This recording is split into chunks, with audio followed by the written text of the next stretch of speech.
Orang yang berpikirnya negatif, yo nanti hidupnya pasti negatif. Ketika gaya hidupnya negatif. Assalamualaikum warahmatullahi wabarakatuh. Seperti apa sih mentalitas yang benci diri ini? Baik, bismillah. Kita mulai saja biar tidak panjang-panjang pengantarnya. Ini melanjutkan kemarin. Ada quotes menarik. Self-hatred is worse than loneliness. Kebencian pada diri sendiri itu lebih buruk daripada kesepian. Kalau masih kesepian saja mending, tapi kalau sudah benci dengan diri sendiri, wong diri sendiri kita itu kan kendaraan kita, wadah kita. Kok kita benci? Itu katanya John Irving, itu lebih buruk daripada sekedar orang yang kesepian. Kemarin kan kita definisikan kesepian itu sebagai sesuatu yang negatif. Itu pun masih mending daripada orang yang tidak suka dengan dirinya sendiri. Wong benci dengan orang lain yang di luar diri saja efeknya besar untuk hidup kita, apalagi benci dengan diri kita sendiri. Ya sebabnya nanti banyak. Tapi yang jelas ini yang harus kita waspadai. Ini membuat hidup tidak bahagia, membuat orang tidak bersyukur, membuat pokoknya kita kecewa dengan hidup kita. Baik, yo biasanya orang seperti ini, orang yang membenci dirinya itu yo sulit tersenyum, sumpek hidupnya.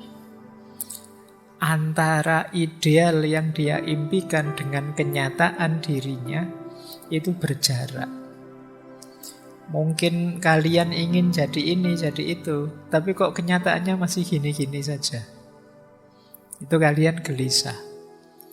Mungkin pernah saya ceritakan ya, beberapa kali ada teman yang rajin ikut ngaji itu gelisah karena ilmunya sekarang banyak, ngerti macam-macam yang ideal-ideal, tapi dirinya tidak berubah. Pak, saya itu ikut ngaji sudah puluhan, bahkan mungkin ratusan sesi. Saya generasi awal ngaji, Pak. Tapi kok saya gini-gini aja ya, Pak. Tidak ngefek ya, Pak. Ya kalau pas wayai ngaji sih rasanya pengen tobat-tobat, pengen usil. Tapi kok ya begitu keluar dari masjid, ya balik asalin naik. Gimana sih Pak saya itu Pak? Saya benci dengan diri saya, self-hatred. Benci dengan diri, merasa tidak berkembang. Ya biasanya kayak gitu kan, terus tak jawab untuk membesarkan hatinya saja bahwa enggak, sampean itu sudah berkembang lebih baik dibandingkan dulu. Dulu males ngaji, sekarang rajin ngaji. Itu kan sudah naik kelas sedikit. Dulu ngaji enggak paham-paham. Buktinya apa? Dulu enggak paham, dulu enggak gelisah.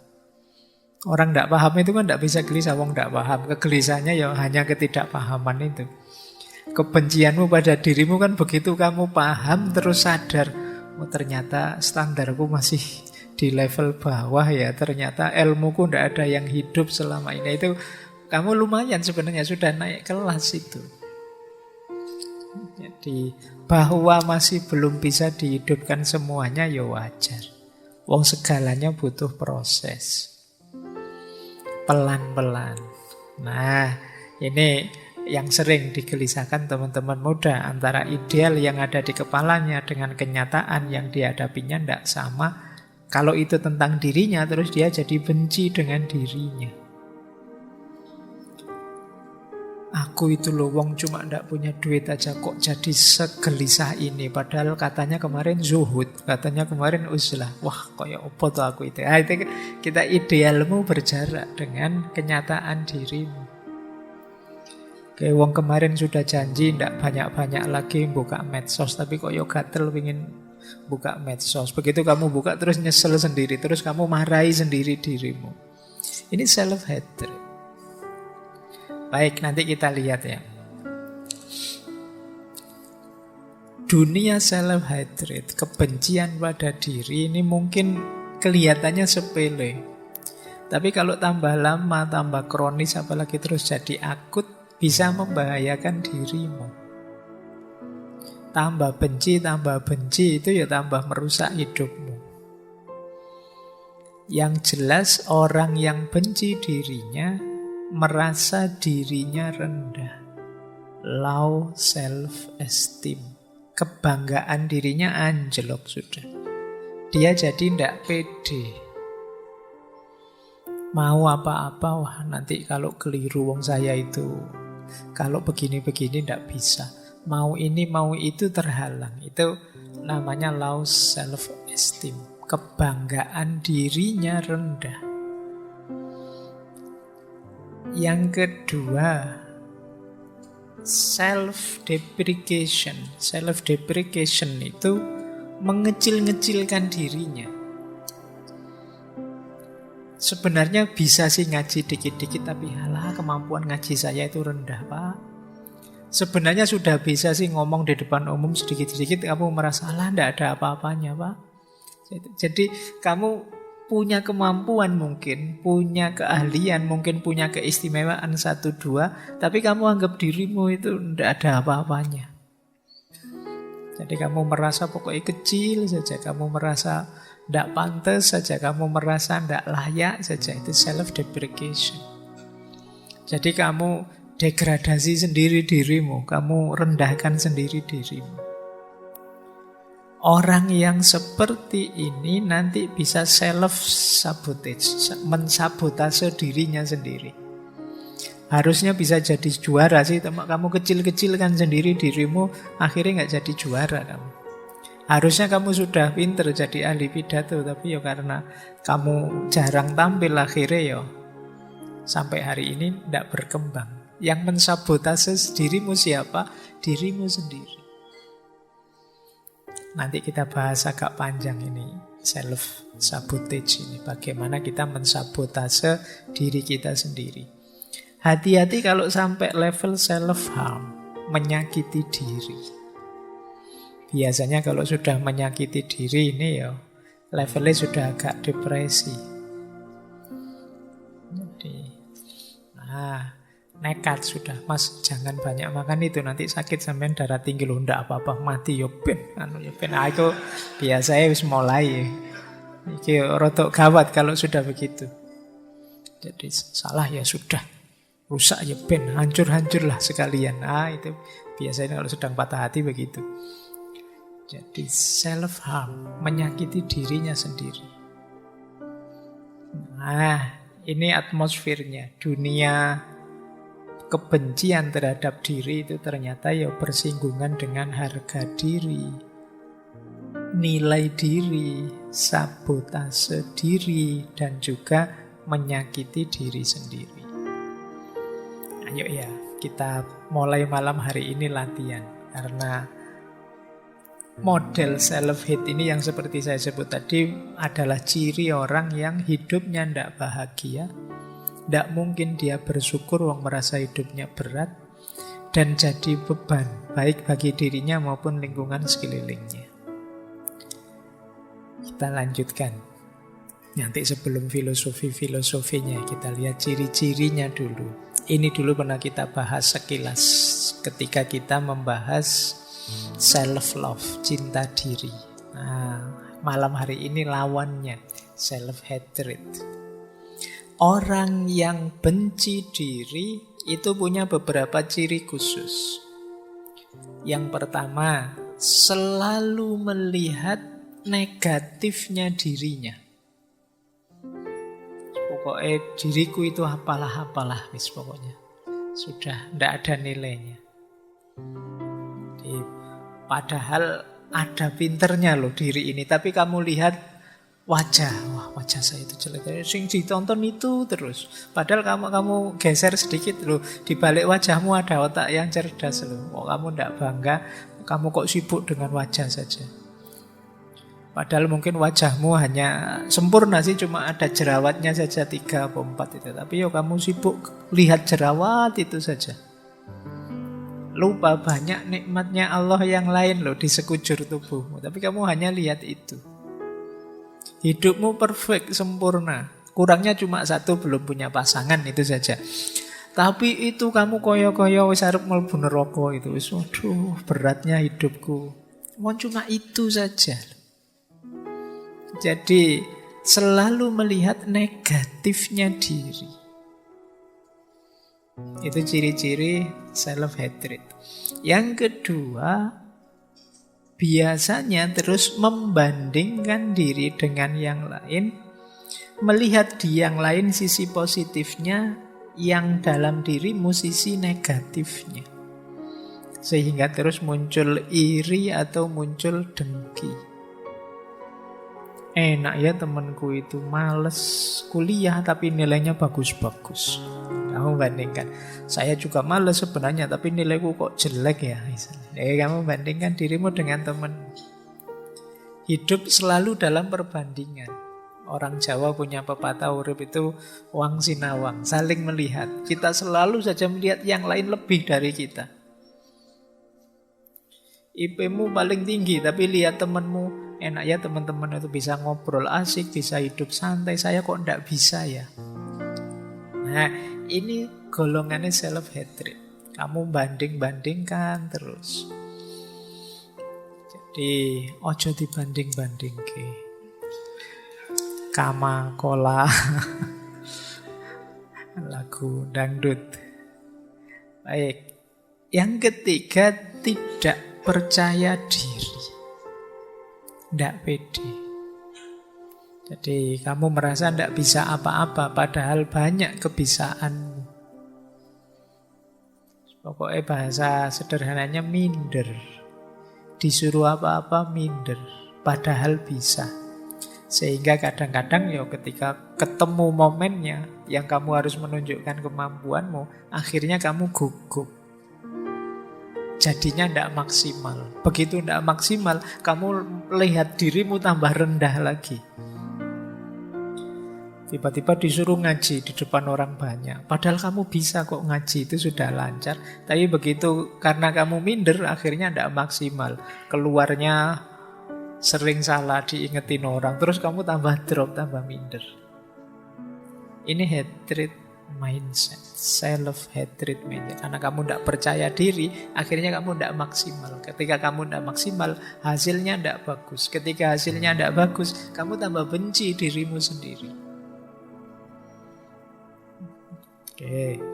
Padahal kamu jago loh, padahal kamu hebat loh. Misalnya kamu nembak orang lain, nembak pasanganmu mesti langsung diterima. Tapi karena kamu tidak pede, nembaknya ragu-ragu. Akhirnya ditolak, kamu terus tambah tidak pede lagi. Nah, ini self-hatred, siklusnya. Yang keempat, ciri bahwa teman-teman benci dengan diri sendiri apa? Sulit menerima pujian. Wong orang itu sudah jelas-jelas muji kita loh, tapi kita merasa Anda itu mesti basa-basi saja. Ini mesti karena teman sendiri sih ngomongnya mesti ngono. Coba di belakang ngomongnya mesti beda. Kita sulit dipuji, jadi dipuji orang kalau kita merengut saja, dipuji orang kita mencucu saja. Kok enggak seneng dipuji orang? Itu paling basa-basi Pak. Itu enggak serius mesti. Ini self-hatred. Padahal mungkin orangnya tulus. Melihat kita mampu terus dia puji. Seandainya toh dia basa-basi, kita kan bisa membaca itu berarti dia menghargaiku, tidak ingin menyakitiku. Di titik itu pun kita kan tidak harus drop, tidak harus anti dengan pujian. Bahwa pujian itu membuat orang terlena, tapi kan kita menolaknya kan tidak harus segitunya. Jangan kok dipuji, wah hari ini kok ganteng sekali mas. Kamu basa-basi ya, mau ngomong yang enak saja, yang lainnya ya enggak. Ya diterima saja. Jadi sulit menerima pujian. Kemudian merasa bahwa orang-orang itu mesti melihatku semua dan secara negatif. Jadi kalau pas jalan misalnya Ada orang nongkrong pinggir jalan, ini lihat aku, mesti lihat aku nih. Bajuku ada yang salah enggak? Terus rambutku ada yang keliru enggak? Pokoknya aku kelihatan pucet enggak? Kamu bingung, merasa orang itu matanya lihat kamu semua. Dan kamu terus merasa kecil, merasa salah apa ya aku? Kurang apa ya aku? Itu padahal orang di pinggir jalan itu kan ya biasa kan, ada orang lewat ya dilihat, tapi ya enggak segitunya kok. Wah, mesti perhatian enggak begitu. Ya kayak kalian nongkrong, misalnya kalian yang di pinggir jalan, ada orang lewat kan biasa saja. Ada temanmu lewat ya biasa saja, tapi yang lewat merasa nonton aku ya mesti, ngomong jelek ngerasani ya mesti. Kira kamu gitu, curigamu. Jadi pokoknya kamu anggap orang lain itu enggak suka kamu semuanya. Ini self-hatred. Jadi kamu memberi dirimu beban yang sangat berat. Tadi dipuji merasa tidak nyaman, apalagi dikritik. Habis sudah, kalau ada yang kritik itu langit runtuh sudah bagi orang ini. Padahal mungkin kritiknya simpel saja. Mas itu di mulutnya ada nasinya loh. Kamu malunya kayak habis melakukan apa? Biasa saja, ya kritik kecil saja, sederhana saja. Mungkin kadang-kadang ya kritiknya penting, tapi kan orang yang self-hatred ini begitu dikritik, ya dia merasa bahwa dia hidupnya sudah rendah, hidupnya sudah kotor, hidupnya sudah kacau, hidupnya sudah tidak di rel yang seharusnya. Jadi ini berarti kalau teman-teman sering begini ya coba dicek, jangan-jangan ada gejala self-hatred tadi. Jadi kita terlalu benci dengan diri kita, jadi kita waspada dengan diri kita sendiri. Begitu ada orang kritik kita merasa wah ini aku jelek ini. Padahal mungkin kritiknya itu hanya bagian tertentu dari diri kita. Mungkin baju kita, mungkin ngeritik potongan rambut kita, atau ngeritik wajah kita yang pucat karena jarang tidur, tapi kita merasa diserang semua aspek diri kita. Nah, tentang kritik ini ya memang butuh ketahanan mental sendiri. Tidak sembarangan orang senang dikritik. Tapi orang yang hatinya luas dan terbuka biasanya lebih mudah menerima kritik secara positif. Tapi orang-orang yang self-hatred ini, yang benci dirinya, itu biasanya panik kalau dikritik. Kalau teman-teman kok misalnya posting apa di medsos terus dikritik orang, kok teman-teman langsung panik, itu jangan-jangan ada gejala ini. Padahal ya biasa saja orang, apalagi di medsos. Kadang di medsos itu yang ngeritiknya iseng saja. Ini kok isinya muji-muji semuanya, tak tambahi kritikan yang misuh-misuh lah sekali-sekali. Padahal itu iseng saja dan kamu nanggapinnya serius. Kamu tidak bisa tidur gara-gara satu komen itu, padahal 100 komen positif. Hanya satu komen yang negatif, kamu terus tidak bisa tidur. Wah, ini harus diperbaiki lagi, ini harus diubah. Akhirnya kamu ubah. Dan terbalik akhirnya, yang muji satu, yang 100 tidak suka. Gara-gara kamu mudah panik. Nah, itu jangan-jangan kita agak self-hatred, benci dengan diri kita sendiri, sehingga salah kecil satu saja kita anggap salah banyak yang besar. Kemudian ada lagi anggapan bahwa aku tidak bisa berhubungan dengan orang lain. Kalau dekat dengan orang lain, jangan-jangan orang lain susah karena aku. Aku tidak betah dekat dengan orang lain. Nah, ini cara berpikir seperti ini ya, kemungkinan ada gejala self-hatred. Benci dengan diri kita sendiri, kita menilai diri kita terlalu rendah. Ini mirip minggu lalu ketika orang agak antisosial. Kalau bergaul, adaptasinya lama. Dia menganggap dirinya susah nyambung dengan orang lain. Nah, ini self-hatred mindset. Bahkan sampai yang terakhir tidak berani bermimpi macam-macam. Tidak berani bercita-cita tinggi. Cita-citanya apa mas besok kalau sudah lulus kuliah? Nggak tahu saya apa ya saya bisa, apa ya saya mampu, apa ya saya... Ya, kalian kalau jawabannya begini ada gejala self-hatred. Kalian nggak percaya diri bahwa kalian bisa. Sudah lulus sampai semester 6 sekarang bisa apa? Nggak bisa apa-apa saya itu pak, nggak tahu ini. Itu rada minder gitu, jangan-jangan kalian benci dengan dirimu sendiri di kadar tertentu. Padahal ya kamu bisa, ya sedikit-sedikit saya bisa lah Pak filsafat meskipun tidak terlalu dalam, tapi ya ngerti lah saya. Nah itu masih mending. Tapi kan banyak orang saya tidak tahu, mungkin ada efek dari gaya orang timur yang lebih suka tawaduk. Jadi gayamu kayak tawaduk padahal sebenarnya minder. Jadi tidak percaya diri. Nah ini coba kalian renungi ya, ini ciri-cirinya saja biar lebih paham pengantar untuk self-hatred mindset. Coba perhatikan lebih luas. Ini kalimat, kata-kata yang sering kalian sampaikan untuk dirimu sendiri. Kalau kalian benci aku dengan diriku, itu kemungkinan self-hatred. Aku itu loh sudah niat poso Senin Kemis, kok ya setiap kali hari Senin pura-pura lupa sarapan itu loh. Benci aku dengan diriku. Sudah niat sholat tahajud mau tak istiqomai, sudah niat mau rajin sedekah, sudah niat baikku banyak kok ndak ada yang jalan. Benci aku dengan diriku. Nah, sudah niat mau banyak baca, belakangan ini banyak belajar kok ndak jadi. Buka HP niatnya mau ngaji kok ya jadi tiktokan misalnya. Wah, benci aku dengan diriku. Nah, ya kalau banyak-banyak itu ya bisa bikin self-hatred mindset tadi. Jadi, lama-lama kalian ndak sadar yang paling kalian benci di dunia ini ternyata dirimu sendiri. Saking seringnya kamu membenci dirimu yang tidak cocok dengan ideal yang kalian tetapkan. Atau yang nomor 2 itu. Ini sering dikatakan orang yang baru putus cinta.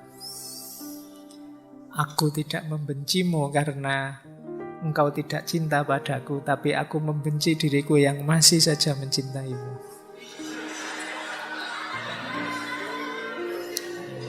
Kan ini kalimatnya orang yang baru diputus kan banyak yang seperti ini. Ya, engkau tidak mencintaiku hakmu, tapi kok aku tidak bisa ya. Ini kan gaya stoik kan gini. Aku tidak bisa benci kamu yang tidak cinta lagi padaku karena itu di luar kontrolku. Tapi kok aku tidak bisa ngontrol hatiku biar menghilangkan cintaku padamu. Benci aku pada diriku ini. Kalimat ini menunjukkan self-hatred tadi. Jadi pokoknya aku itu jelek karena tidak bisa menghilangkan cinta padamu.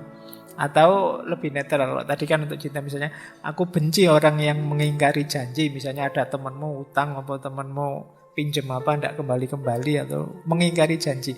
Namun aku lebih benci diriku yang mudah sekali dibohongi. Jadi kan sering kita bikin ini. Mungkin muncul karena kita minder, kita takut, kita tidak berani mengekspresikan diri, bilang terang-terangan, aku tidak suka kamu bohong padaku. Tidak berani bilang gitu, cuma bilangnya, aku tidak suka dibohongi, tapi aku lebih tidak suka lagi diriku yang mudah sekali dibohongi. Nah, gaya-gaya kayak gini kan sering kita pakai dalam pergaulan. Selalu menyalahkan diri sendiri. Bukan salah siapa-siapa, ini salahku semua. Selalu yang disalahkan dirinya, padahal jelas-jelas temennya yang salah. Sandalmu dibawa lari tidak kembali, bukumu dipinjem tidak kembali, memang salahku. Kok yo tak pinjemin saja, kok sing salah dirimu, yang salah temenmu pinjem tidak dikembalikan, yang disalahkan dirimu. Ini kalau tidak hati-hati terakumulasi jadi self-hatred. Kamu memandang dirimu sangat kecil. Ada lagi yang bilang misalnya, tidak ada lagi orang yang peduli padaku. Nah ini juga self-hatred. Dua yang terakhir ini agak tricky maknanya, tapi kalau ndak hati-hati juga jatuhnya bisa self-hatred. Aku kan bukan orang penting. Ndak ada aku toh ya semuanya jalan. Aku ndak hadir juga ndak apa-apa kok, yang lain banyak yang bisa kok. Ini harus hati-hati. Bisa saja jatuhnya mengecilkan diri sendiri. Siapalah aku. Misalnya kalian mau ngaji ini, saya ndak datang juga sudah banyak yang datang kok. Dan juga ndak ada yang peduli saya yang datang apa ndak. Loh, bahwa kamu ndak bisa datang ndak apa-apa, tapi ndak usah pakai kalimat yang mengecilkan dirimu. Ngapain? Mbok ya sekali-sekali agak pede, kalau saya nggak datang ndak rame ngajinya.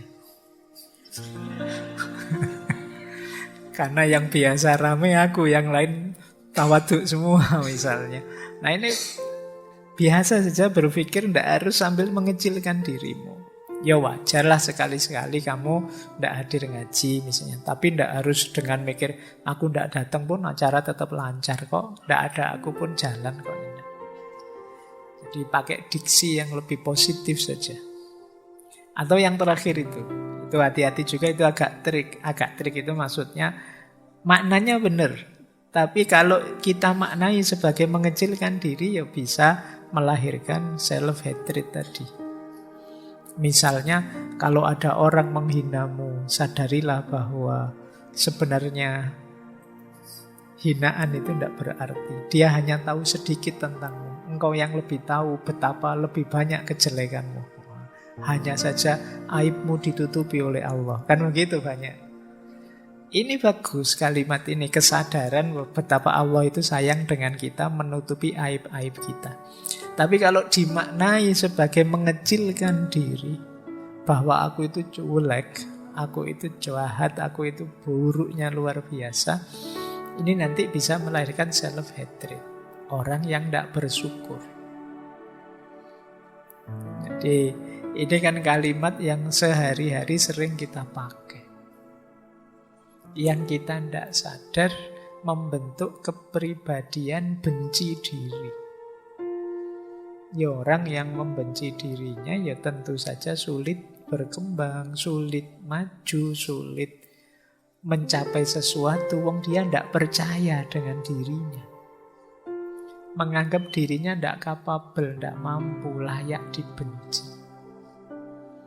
Maka ayo latihan pelan-pelan untuk tidak mudah jatuh pada self-hatred.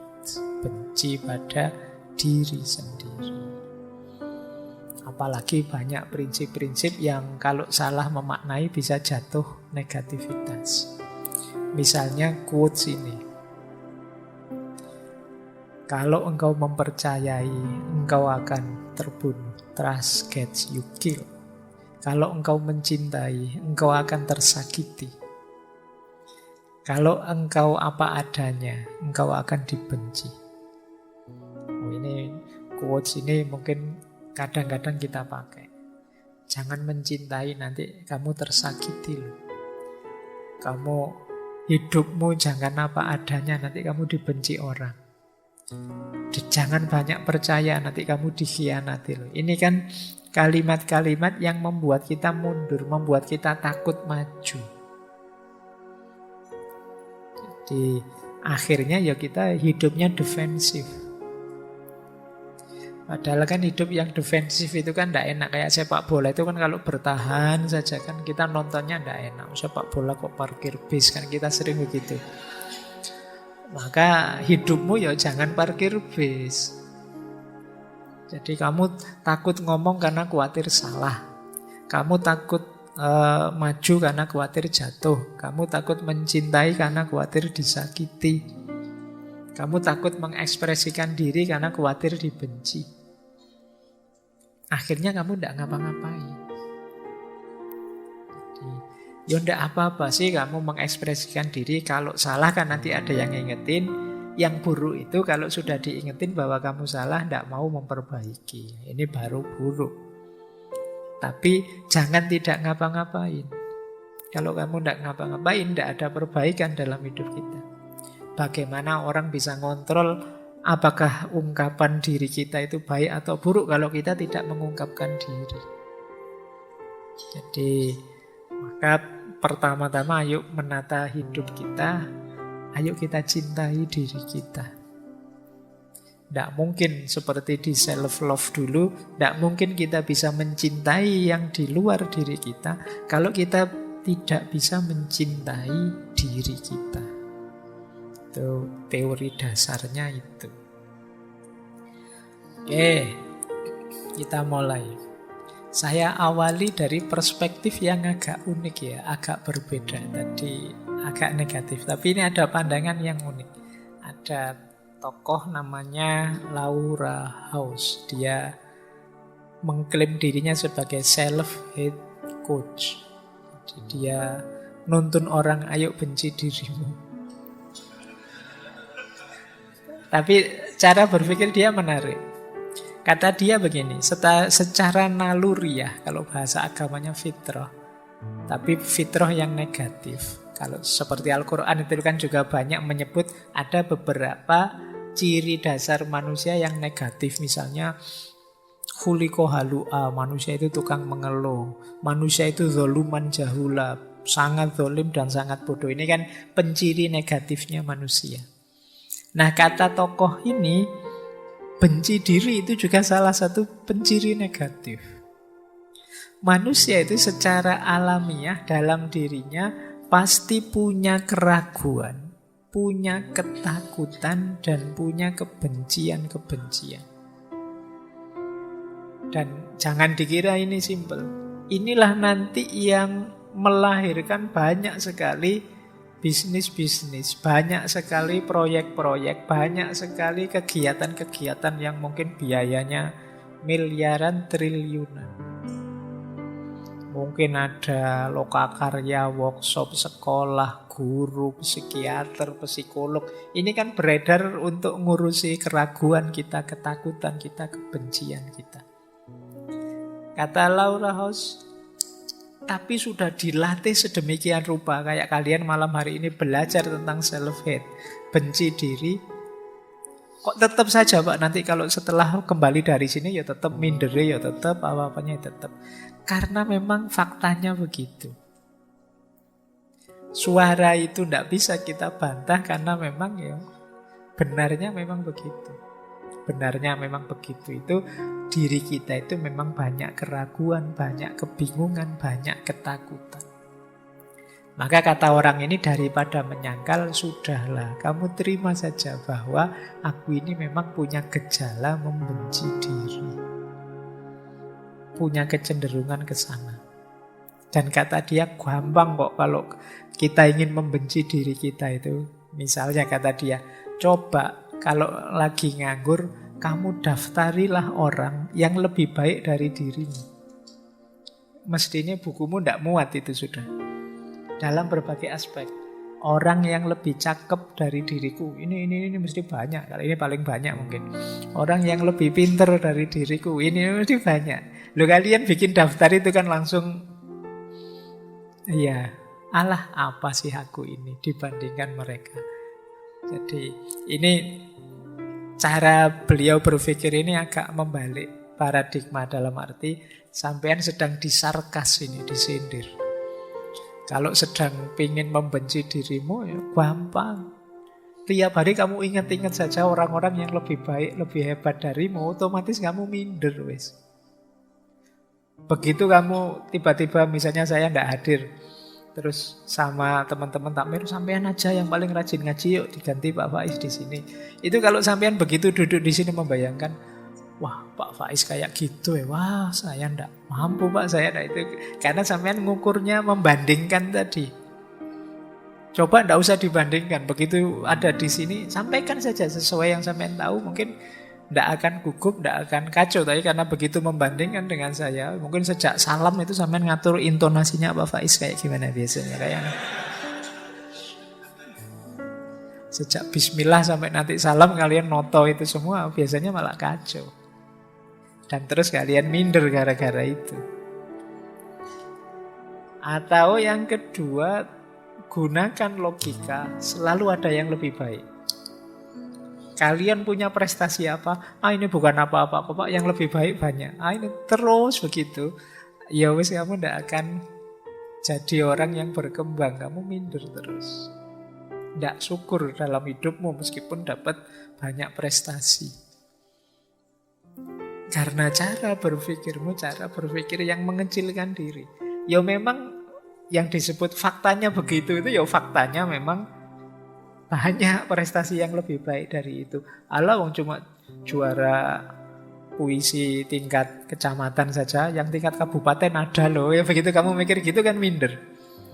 Wong itu lomba lari tingkat RT saja, yang kemarin tingkat desa ada juga lombanya. Berarti tingkat RT tidak ada harganya. Kalau berpikirnya seperti ini ya self-hate-mu, kebencian dirimu akan semakin besar. Prestasi apapun. Jadi misalnya kalian sudah lulus kuliah, yang lulus kuliah dari saya banyak, lebih cepat. IP-nya tinggi, yang IP-nya lebih dari saya ada.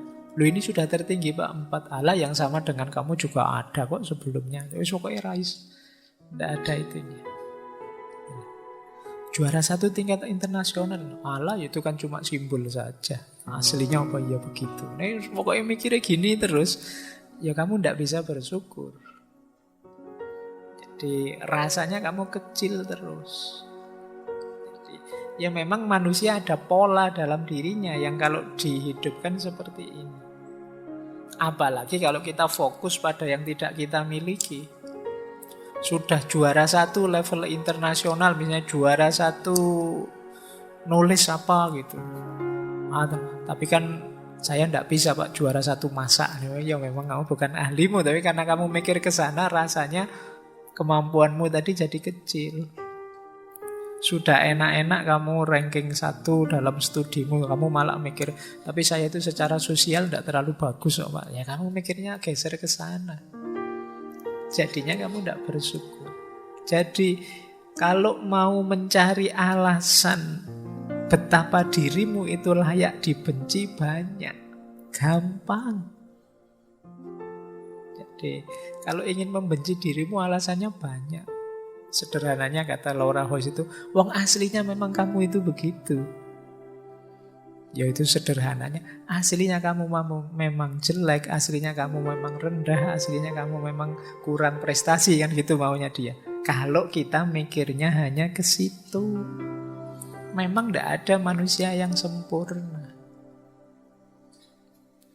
Sejago apapun orang, selalu ada titik di mana dia lemah, tidak mampu, tidak bisa sendiri, dan seterusnya.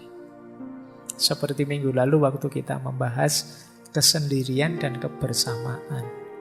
Bahwa banyak orang yang, saya sendirian lebih hebat kok Pak, saya bisa kok sendirian, tidak butuh yang lain. Tidak, saya tidak kesepian, saya asik saja. Dan kamu menganggap bahwa itu tidak ada andilnya orang lain. Padahal kamu bisa sendiri itu karena orang lain bersedia menjauh darimu sebentar. Coba yang lain tidak mau kamu sendiri. Kamu lagi ingin sendiri, temanmu datang. Kamu lagi ingin sendiri, ibumu nelpon. Kamu lagi ingin asik sendiri, tidak bisa. Jasanya mereka juga. Nah, ini yang bagian ini namanya bagian sarkasnya. Jadi kamu disindir bahwa kalau kamu mentalitas membenci dirimu, sebenarnya gampang. Ada situasi jiwamu yang mendorong ke sana, tinggal kamu berpikir negatif, melihat sisi negatif saja selesai. Karena memang hidup kita ini tidak hidup yang perfect. Selalu ada titik di mana kita lemah, di mana kita kurang, di mana kita tidak mampu. Selalu ada batas. Kalau itu manusia, karena dia bukan makhluk yang tak terbatas. Baik, jadi dari sini bisa kita sebut manusia punya juga potensi untuk bisa membenci dirinya. Itulah kenapa potensi ini bisa wujud, bisa aktual kalau kita menghidupkannya, dan itu gampang. Jadi jalan kebencian itu gampang. Makanya kan lebih enak membenci, cepat ketemu alasannya. baik untuk diri sendiri maupun untuk orang lain dari sisi ini ya. Tapi kan ini tidak ideal. Kita punya nilai-nilai yang pastinya nanti tabrakan kalau kita jadi orang yang self-hatred. Baik, kita lanjutkan. Nah, ini pemicunya. Kenapa sih orang itu bisa membenci dirinya? Biasanya yang pertama karena overgeneralization. Overgeneralization itu ya peristiwa 1-2 atau bagian dari hidupmu 1-2 kamu anggap mewakili keseluruhan. Itu namanya overgeneralization. Wong cuma jerawat 3 saja loh, kayak tadi contohnya. Kan bukan berarti seluruh hidupmu terus hancur lebur. Wong cuma jerawat saja kok. Alah wong ya cuma kuliah saja kok. Itu kan satu bagian dari hidupmu. Seandainya apesnya memang gagal kan bukan berarti hidupmu juga gagal. Masih banyak sisi hidupmu yang lain. Alah wong cuma urusan pasangan hidup. Sementara belum dapat ndak apa-apa. Kan bukan berarti terus masa depanmu gelap hanya gara-gara itu.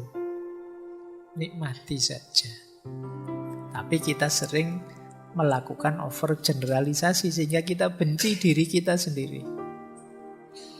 Alah wong terlambat bangun subuh cuma sekali saja loh, ndak apa-apalah. Bukan berarti terus kamu merasa jadi orang yang buruk sekali hanya gara-gara itu. Nanti kalau besok bangunnya kesiangan lagi, alah cuma 2 kali. Kalau kesiangan lagi, alah cuma 3 kali, ngono suwe-suwe sampai 30 kali itu. Ya memang kamu sulit bangun kalau begitu. Jadi jangan overgeneralisasi. Baik untuk diri kita maupun untuk... Ya memang hidup ini kita perlu generalisasi, tapi jangan over. Overgeneralisasi itu dari bagian yang sangat kecil kita simpulkan keseluruhan yang sangat besar. Itu namanya over. Sumber kebencian sering karena overgeneralization ini. Yang kedua, read the self. Ini penyakitnya orang pinter. Tambah pinter, tambah banyak teori, kadang-kadang kita tambah mudah membenci diri. Kemarin mungkin belajar filsafat, ngerti teori macam-macam kan, stoikisme, absurdisme, eksistensialisme, terus membaca diri kita. Wah ternyata saya itu tidak eksis ya Pak. Wah sekarang gelisah kamu menganggap dirimu tidak eksis. Wah ternyata hidup saya itu absurd ya Pak. Hidupmu kamu baca pakai teori absurdisme. Kamu baca pakai, wah saya kok enggak tenang seperti orang-orang stoik itu ya Pak. Karena habis baca buku stoik terus kamu membaca hidupmu versi stoikisme. Dan akhirnya kamu stres sendiri gara-gara itu. Saya kok enggak bisa setenang itu ya Pak. Saya kok enggak bisa stabil itu ya Pak. Bukan berarti teorinya jelek, tapi kamu menganggap teori itu secara keseluruhan mutlak menjadi ideal hidupmu yang ingin kamu jalankan sepenuhnya. Sementara hidup kita ini dinamis, variabelnya tidak selalu pas dengan teorinya. Akhirnya ketika tidak bisa begitu, terus kita stres. Habis belajar tasawuf terus, wah kok saya tidak bisa Pak, seikhlas para sufi itu, skadoan. Dan kamu stres benci dirimu gara-gara itu. Habis baca, ada seorang wali yang tiap malam sholatnya ratusan rakaat. Kamu langsung shock, waduh, saya apa ya mampu ya, sholat isya saja kadang-kadang kelewatan. Beliau ratusan rakaat, begitu mikir seperti ini kan kamu langsung drop. Karena teori itu kamu telan mentah-mentah untuk hidupmu. Nah ini namanya read the self. Kamu membaca dirimu dengan satu teori, ternyata teorinya tidak masuk dalam hidupmu dan kamu kecewa dengan dirimu. Aku kok tidak seagresif para eksistensialis ya. Aku kok tidak setenang para stoik ya. Aku kok tidak sekritis para filosof poststruktural, postmodern ya. Aku tidak, ayo mungkin Bukan berarti idealmu salah, tapi kamu juga harus realistis. Betapapun teori itu ya tidak selalu 100% bisa masuk dalam hidup kita. Seandainya memang cocok pun kan perlu waktu, perlu adaptasi. Tidak mungkin bisa langsung. Tidak mungkin tiba-tiba baca teorinya stoikisme. Kalau engkau tidak menerima disakiti, tidak mungkin orang lain bisa menyakiti. Itu kamu, saya belajar kayak gini kok tidak sukses-sukses ya Pak. Saya ingin nolak untuk tidak sakit, tapi tetap sakit ya Pak. Iya ya, tidak mungkin bisa seketika. Ya pelan-pelan ada prosesnya. Jadi ini akar kedua, read the self. Yang ketiga, salah paham tentang emosi kita. Jadi istilahnya emotional reasoning. Emotional reasoning itu kalau kita merasa tidak enak, kita anggap oh berarti memang realitasnya tidak enak. Kalau kita kecewa, kita anggap realitasnya mesti jelek. Kalau kita, ini emosi kita. Padahal emosi kita itu kan tidak bisa jadi patokan. Kalau pas kita lagi sensitif, orang ngomong biasa kita tersinggung. Tapi kalau pas lagi luas hatinya, lagi seneng, lagi gembira, bahwa orang maki-maki kita ketawa saja. Itu emosi. Nah, kita sering berpatokan pada emosi. Kalau kita emosi itu kan orang WA biasa-biasa kita membacanya pakai emosi. Misalnya, Mbok, kamu kalau bangun tepat waktu, itu kalau kita hati kita ndak enak, bad mood baca kayak gitu ya mungkin jawabannya ngapain kamu ngurusi hidupku, bisa begitu. Tapi kalau hatimu sedang enak, diingatkan begitu, wah terima kasih sudah diingetin, saya usahakan deh. Jadi hatimu sedang enak, maka emosimu jangan jadikan ukuran. Kalau dijadikan ukuran ya kita sering salah paham, tadi salah persepsi, akhirnya membenci diri kita. Istilahnya emotional reasoning. Memang ada beda antara kenyataan dengan emosi kita. Yang ini tidak selalu sama. Pak, kalau saya sedang berinteraksi dengan orang kan harusnya gembira Pak, ceria. Kok saya tidak bisa begitu ya Pak? Ya tidak apa-apa, latihan. Jangan dianggap tanggapan emosimu itu sesuatu yang memang fakta realitas tidak bisa diubah. Emosi bisa kita ubah, bisa kita arahkan, kita sesuaikan. Yang keempat, customization. Customization itu kita berpikirnya linear 1 tambah 1 2, padahal tidak sesimpel itu. Misalnya saya agak pusing atau agak bingung. Wah, saya bingung ini mesti karena itu tadi. Padahal mungkin sebabnya banyak. Saya hanya menyimpulkan dari yang paling dekat saja. Setelah ketemu kamu ini, nasibku jadi jelek sekali, misalnya. Nah, ini namanya satu variabel kita jadikan kambing hitam. Ini terus kita biasanya ya kalau di customization self-hate ini ya kambing hitamnya diri kita sendiri. Ini mungkin gara-gara aku tadi bangunnya kesiangan ini sampai malam dapat sial terus misalnya. Dasar diri ini. Nah itu karena customization. Yang kelima adalah maximization atau minimization. Membesar-besarkan sesuatu atau mengecil-ngecilkan sesuatu. Ini namanya maximization atau minimization. Sebenarnya sepele sih, hanya karena misalnya opolah kamu beli bakso sambelnya ketinggalan, jadi kan kecil.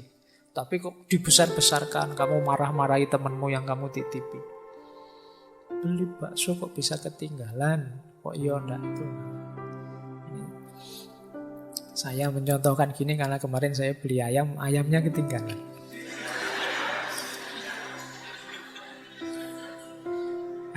Sampai rumah hanya nasinya saja. Jadi iki ayam ini di masuk urip neh ngono terus melayu. Jadi ya dan ya ndak apa-apa ya. Tidak harus dibesar-besarkan, yes. Ya beli lagi saja. Nah, kadang-kadang kita begitu urusan gitu aja kok terus jadi besar, menyangkut macam-macam, menyinggung macam-macam, tidak usah. Sering itu kalau kita besar-besarkan, jadi self-hatred tadi. Wah, berarti aku ini sudah tua, sudah tambah pikun, ini tambah bodoh, ini tambah tidak begitu. Biasa saja, wong cuma salah kecil gitu aja kok. Atau yang besar dikecil-kecilkan, itu juga tidak sehat. Terus ada catastrophic thinking, mikirnya kacau sudah, karena pengaruh macam-macam. Ya, di situ saya contohkan ibu-ibu atau kadang-kadang kita sendiri lah yang sering saya contohkan itu. Mungkin karena teman-teman sering baca artikel-artikel kesehatan misalnya, atau baca artikel, itu mempengaruhi cara berpikir kita. Nanti baru pusing sedikit saja, waduh, stroke ini mesti. Jadi karena itu catastrophic thinking. Jadi kamu mikirin tidak reasonable, kamu rujukanmu keliru. Tapi karena sering baca itu.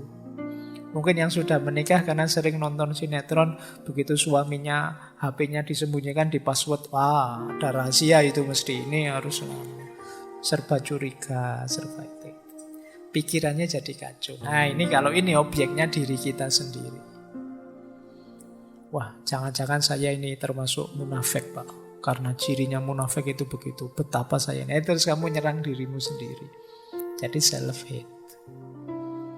Misalnya kamu beli terus yang jual ngasih kembaliannya kok terlalu banyak. Kamu tahu itu terlalu banyak, mau dikembalikan lagi kok gimana? Ndak itu gimana? Akhirnya malah kamu bawa pulang. Terus di rumah kamu stres sendiri. Wah dosa besar saya ini. Tapi ya gimana lagi? Terus ya kamu kesimpulannya jadi aneh-aneh itu tadi. Catastrophic thinking. Jatuhnya terus kamu benci dengan dirimu. Nah, coba akar-akar ini ya nanti kita dalami. Semoga kita tidak terjebak di cara berpikir ini yang kadang-kadang jatuhnya membuat kita benci diri kita sendiri. Oke, kita lanjutkan. Kalau ini saya tidak panjang ya. Namanya piramida kebencian. Dulu ketika kita membahas filsafat kebencian sudah saya bahas. Cuma kali ini objeknya diri kita. Jadi kebencian itu biasanya ranking. Diawali yang paling bawah itu prejudice attitude. Terus act of prejudice. Terus discrimination. Terus violence. Terus genocide. Yang paling bawah, yang paling awal biasanya prasangka-prasangka, curigaan. Gampang nuduh. Kali ini yang kita tuduh diri kita sendiri. Wah, sudah rusak saya ini, Pak. Wah, saya ini pikiran saya kotor, Pak. Saya itu misalnya. Wah, itu menuduh dirinya sendiri. Setelah menuduh, act of prejudice. Act of prejudice itu kamu melakukan tindakan, aktivitas, perilaku menyesuaikan dengan prasangkamu tadi. Kayak tadi misalnya, saya itu pikiran saya kotor Pak. Ya sudah, ayo tobat ke masjid. Tidak usah Pak, saya kalau ke masjid itu nanti mengotori yang lain. Saya itu, itu Pak Juni males itu. Jadi act of prejudice itu kamu melakukan tindakan aktivitas sesuai dengan prasangkamu. Misalnya kalau ini kepada orang lain, orang yang kamu tuduh, wah kamu orang kelompok ini ya, kamu perlakukan dia sesuai persangkaanmu. Itu act of prejudice. Kemudian biasanya lahirnya discrimination. Kalau untuk kasus self-hate, benci diri, discrimination itu seperti tadi. Kamu kecil-kecilkan dirimu, kamu singkir-singkirkan dirimu. Kamu anggap dirimu itu jelek, buruk, layak dibasmi. Dihabiskan saja. Ya, karena selanjutnya apa? Violence, kekerasan. Kamu siksa dirimu entah dengan cara apa. Tidak pantas Pak saya itu. Nah, itu biasanya kalimat-kalimat seperti ini itu kekerasan yang kamu lakukan dirimu sendiri. Saya duduk di bawah saja, Pak, saya itu siapa sih? Kamu mendiskriminasi, menyakiti dirimu sendiri. Dan puncaknya memang genocide. Genocide itu ya membasmi. Pada akhirnya saya itu memang sebaiknya tidak ada saja. Violence itu level self-harm, menyakiti diri ya bisa sampai, kalau yang depresi sampai parah itu bisa ingin untuk melenyapkan dirinya sendiri. Nah ini hati-hati, makanya teman-teman pahami piramida ini. Kalau bisa dibasmi sejak prasangka yang paling awal. Pandangan-pandangan jelek, pandangan-pandangan burukmu pada dirimu sendiri, ayo dibersihkan. Bahwa kita ini banyak kurangnya, banyak ketidaksempurnaannya, iya. Yo nanti kita perbaiki pelan-pelan. Tapi jangan karena itu kita merasa sangat rendah, kita merasa sangat kotor, sangat tidak berharga, dan lain sebagainya. Ini konsep dari piramida kebencian. Oke, saya lanjutkan. Ini membahas yang tadi. Buahnya self-hatred itu apa? Kebencian pada diri kita itu apa? Self-sabotage. Kita akhirnya mensabotase diri kita sendiri. Mensabotase itu kan menghancurkan, merusak secara diam-diam, terselubung. Itu kan disabotase. Kita tidak sadar tiba-tiba ditikam dari belakang, itu kan istilahnya sabotase. Kita tidak sadar tiba-tiba dijatuhkan, dijegal dari belakang, namanya kita disabotase. Kali ini yang mensabotase kita siapa? Diri kita sendiri. Yang jegal kita siapa? Diri kita sendiri. Yang membuat tidak maju kita siapa? Diri kita sendiri. Ini namanya self-sabotage. Kita merusak diri kita sendiri, kita melukai diri kita secara psikologis. Dan biasanya memang kita tidak sadar. Kalau kitalah yang jadi penghalang kemajuan kita. Kita tidak sadar kalau kita sendirilah yang membuat kita tidak bergerak, tidak progres dalam hidup ini. Ini namanya kita mensabotase diri kita sendiri. Penjahatnya ternyata kita sendiri. Nah ini yang penting kita pahami. Cirinya apa self-sabotage itu? Coba kita cek ya. Ini saya ambil dari salah satu sumber. Ini kenapa disebut sabotase? Karena kita tidak sadar. Yang pertama, lupa. Awalnya memang sengaja melupakan, lama-lama lupa beneran. Kok minggu lalu tidak masuk, Mas? Lupa, Pak, saya kalau ada kuliah. Awalnya memang males kuliah sih. Kalau ditanya alasannya lupa. Lama-lama ya lupa beneran. Jadi pura-pura lupa dan akhirnya lupa beneran. Itu diri kita di self-sabotage. Karena orang itu biasanya apalagi kalau berulang-ulang, itu dari semula tidak sengaja lama-lama jadi terbiasa. Loh, harusnya kan seperti yang kamu bilang. Minggu ini kamu mau lebih banyak ibadah, lebih banyak sholat malam. Saya pengen sholat malam tapi kok ya lupa ya. Puasa Senin Kemis sudah saya niati, lupa saya makan. Ya memang gak terlalu mantep niati. Nah, lupa itu bagian dari ciri self-sabotage. Awalnya mungkin kita memang tidak ada passionnya, kemauannya tidak terlalu kuat, ragu-ragu maju atau mundur, akhirnya mekanisme diri kita nabrak kita, sudahlah lupakan saja. Kayak tadi, awalnya sih memang males-malesan kuliah, akhirnya ya lupa kalau ada jadwal. Padahal kalau memang serius mau kuliah, lupa itu tidak mungkin sekarang mekanisme untuk mengingatkan banyak. Mungkin kamu nulis, kamu tempel di kamar kosmu atau kamu bikin alarm di HP-mu. Banyak sekali mekanisme untuk mengingatkanmu. Tapi karena memang kamu tidak terlalu niat, semua itu tidak kamu lakukan, akhirnya kamu lupa. Jadi kalau dalam banyak hal yang penting teman-teman kok lupa, coba dicek lagi. Jangan-jangan kita memang tidak terlalu minat ke sana. Kalau itu hal yang baik, berarti kita sudah disabotase oleh diri kita. Karena kitanya sendiri memang tidak serius. Yang kedua, mirip dengan lupa, terlambat. Ya kalau tadi, kenapa enggak kuliah lupa Pak? Kalau ini, kok enggak ngumpul tugas kemarin? Terlambat saya Pak nyusunnya, itu terlambat. Ada apa-apa terlambat. Atau menunda-nunda. Jadi tugas ini ditunda, tugas itu ditunda. Mau bikin tulisan nanti dulu baca-baca dulu. Begitu buka HP baca-baca, nanti dulu buka Instagram, buka TikTok dulu. Begitu buka TikTok enggak bisa selesai sudah. Kan buka TikTok itu kan enggak pernah sekali kan, terus scroll lagi itu bisa jam-jaman kamu di situ. Akhirnya terlambat, akhirnya banyak hal tertunda-tunda, itu self sabotage. Tugasmu terus tidak jalan. Jadi coba perhatikan yang selalu sering merasa lupa, merasa terlambat, banyak hal dia tunda-tunda, kemungkinan dia sedang disabotase oleh dirinya sendiri. 3 hal ini kan sering membuat kita tidak sukses, tidak berhasil mewujudkan cita-cita dan keinginan kita.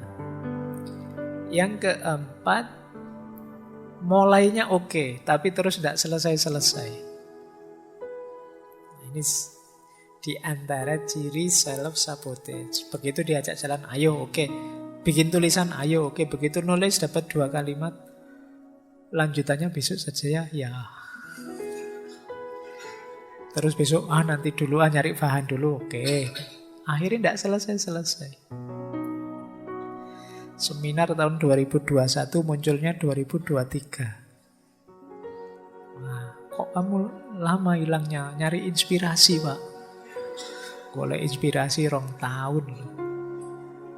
Ya, siap memulai tapi tidak selesai-selesai. Kan yang membuat tidak selesai itu diri kita dengan segala argumentasinya. Ini namanya kita di self-sabotage. Kita disabotase oleh diri kita sendiri.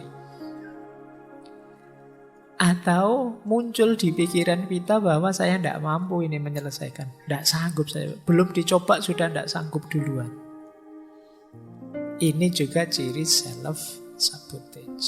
Jadi mensabotase diri, akhirnya kita tidak jalan. Atau berhenti tanpa alasan rasional. Kok tidak jalan? Tidak tahu Pak ya. Saya nunggu mood dulu. Saya itu orangnya tergantung mood Pak. Itu kan biasanya ya alasan males saja. Tapi kamu pakai argumen tergantung mood. Nunggu moodnya Pak. Kalau saya tidak mood itu tidak jalan Pak. Kalau saya sudah mood Pak, sehari bisa dapat 1 bab. Lah kamu kapan pernah sehari 1 bab? Belum pernah Pak. Wong tidak muncul-muncul moodnya. Kan tadi saya bilang nunggu mood Pak, dan moodnya tidak muncul-muncul. Ya bolak-balik mood aja neng ya ora.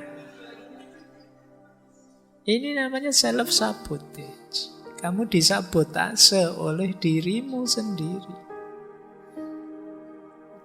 Kenapa begitu? Kamu tidak percaya diri, kamu tidak mantap dengan dirimu. Yo, akhirnya kamu dibajak oleh dirimu sendiri. Nah, coba perhatikan kalimat-kalimat itu. Itu bagian dari kesadaran diri yang negatif. Aku tidak mampu, aku tidak layak sukses, aku tidak bisa melakukan itu, aku tidak pantas mendapatkan itu. Kalau aku coba, mesti aku gagal. Ini kesadaran diri yang negatif. Bagian dari, kalau kita mengucapkan kalimat ini, sebenarnya kita sedang membajak diri kita sendiri. Akhirnya tidak jalan, tujuan, cita-cita, keinginan kita tidak wujud. Jadi, ya meskipun kita merasa Pak, saya kok rasanya kemampuan saya tidak seperti yang saya harapkan, tapi kamu merasa bisa, ya jalan saja.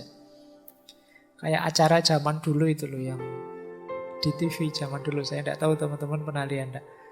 Benteng Takeshi. Nah, itu kan seru itu. Yo, sudah ngerti mau kejelungup kan, aku bisa. Terus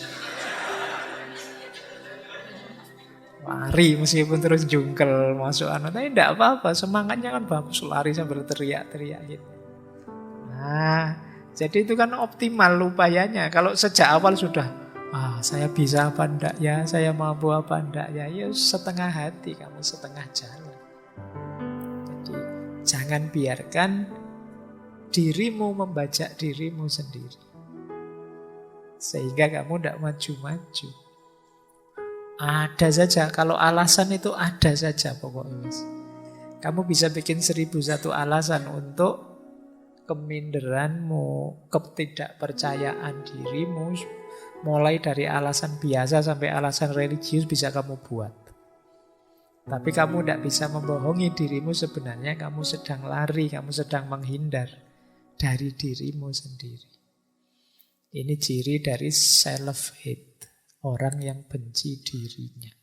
Bisa saja kamu membohongi banyak orang dengan argumenmu, atau kamu tutupi dengan apa. Tapi dirimu sendiri tidak bisa bohong bahwa kamu sedang mengebiri dirimu sendiri. Kamu sedang membajak dirimu sendiri. Baik, kita lanjutkan. Nah, ini loh kehancuran yang dihasilkan dari self-sabotage tadi, pembajaan diri tadi. Jadi orang yang berpikirnya negatif, ya nanti hidupnya pasti negatif. Ketika gaya hidupnya negatif, ya dia tidak mampu mencapai tujuan hidupnya. Banyak target-target tidak jalan. Ketika target-target tidak jalan, dia merasa jatuh namanya, rusak reputasinya. Dia merasa kecil, merasa tidak bernilai. Dari situ mungkin muncul rasa malu, rasa bad mood, rasa marah, dan lain sebagainya. Akhirnya self-esteem-nya rendah. Dia tidak percaya diri, dia merasa tidak berharga. Jadi berpikir yang negatif tentang dirinya, akhirnya tidak sukses. Ketika tidak sukses, dia merasa tidak berharga. Dari rasa tidak berharga itulah dia terus malu, dia terus bad mood, dia terus marah-marah dan lain sebagainya.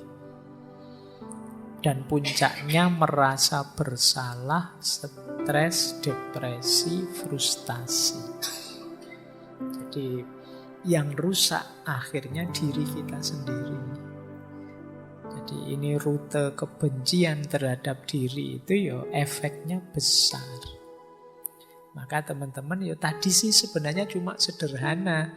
Misalnya menunda-nunda saja, males-malesan saja, melupakan ini, melupakan itu, atau merasa tidak mampu dan lain sebagainya. Tapi efeknya ternyata besar untuk konstruksi hidup kita. Kan tadi bahkan sampai depresi, frustasi puncaknya. Mungkin yang level tidak terlalu dalam bisa rasa malu. Atau seandainya tidak malu bad mood, atau jadi agresif. Kerjaannya marah-marah terus, sensitif. Temennya ngomong apa, dia tanggapannya apa. Ada temennya senyum atau temennya ketawa tentang apa, dia itu mesti menertawakan aku itu.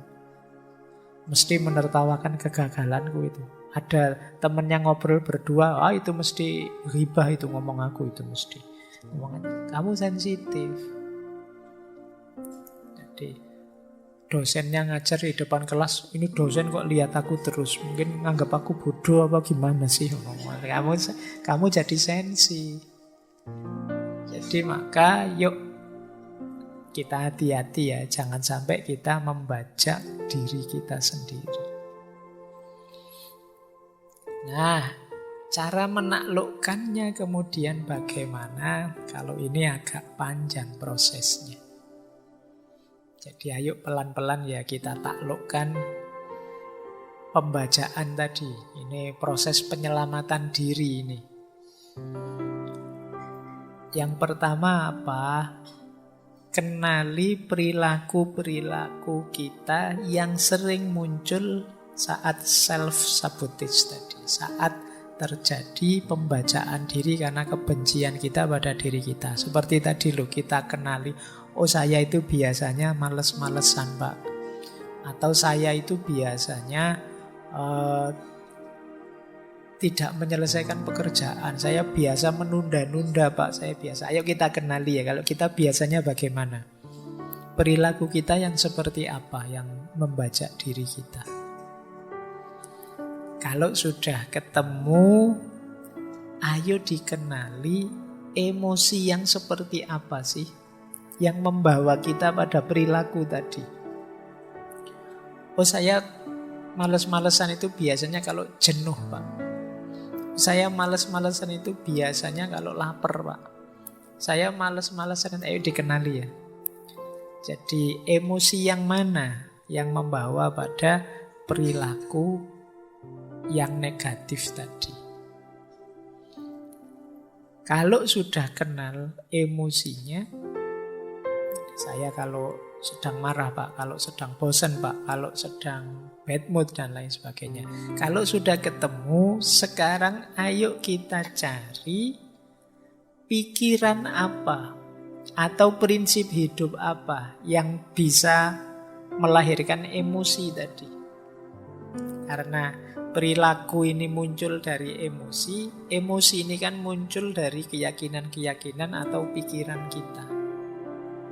Oh karena prinsip saya Pak, itu maju tidak maju itu kan sebenarnya sesuai takdirnya Allah saja. Jadi makanya saya males-malesan misalnya. Saya punya prinsip begini Pak itu. Nah itu, ini berarti akarnya ada di sini. Ada di cara berpikir kita. Saya selalu menunda-nunda Pak, karena dalam pikiran saya kalau memang terjadi pasti akan terjadi, kalau enggak ya enggak Pak. Nah, cara mikir seperti ini ternyata yang membuat kita menunda-nunda. Oh saya itu orangnya Pak, lupa Pak. Nah, sering lebih suka melupakan sesuatu karena sering menggampangkan, meremehkan. Kenapa kok bisa begitu? Oh ternyata akarnya adalah karena bagi saya Pak, yang penting dan nomor satu adalah akhirat saja Pak. Kalau dunia itu tidak penting misalnya. Oh, cara berpikir ini yang jadi akarnya. Coba kalian cari akarnya. Jadi ini makanya tadi saya bilang ini perlu agak panjang mikirnya. Harus punya kepandaian tertentu membaca diri. Jadi perilaku saya tadi muncul dari emosi yang seperti apa? Emosi tadi lahir dari cara berpikir yang bagaimana. Kalau sudah ketahuan semua, saatnya mengubah cara berpikir sehingga emosinya terkendali dan perilakunya sesuai yang diinginkan. Nah, ini baru kita ubah yang menjadi yang positif. Dan yang terakhir, ayo dikembangkan perilaku-perilaku lain yang juga mendukung. Oh, saya ini sekarang butuh hidup yang lebih rajin, lebih teratur misalnya. Untuk bisa hidup yang rajin ini perlu cara berpikir istiqomah misalnya. Untuk bisa menghidupkan cara hidup dan cara berpikir istiqomah ini saya harus ini, harus itu. Ini yang self-supporting. Jadi yang mendukung kebiasaan. Kalau saya ingin rajin, saya harus bangun pagi ini Pak. Tiap pagi bangun pagi sekarang. Nah itu berarti kebiasaan yang mendukung. Nah sekarang saya harus membiasakan senyum Pak. Karena problem saya ada pada tidak punya teman misalnya. Ya senyum, kemana-mana senyum misalnya. Nah ini self-supporting. Jadi kebiasaan yang mendukung, kembangkan juga. Nah ini kalau diceramahkan tadi 5 menit, tapi kalau dipraktekkan bisa panjang. Karena penyakit pembajaan diri ini biasanya sudah akut ada dalam diri kita. males, kemudian mudah lupa, menunda-nunda, itu kan ya gaya hidup kita selama ini. Baik, saya lanjutkan. Nah, ini juga salah satu tips untuk melawan kebencian diri.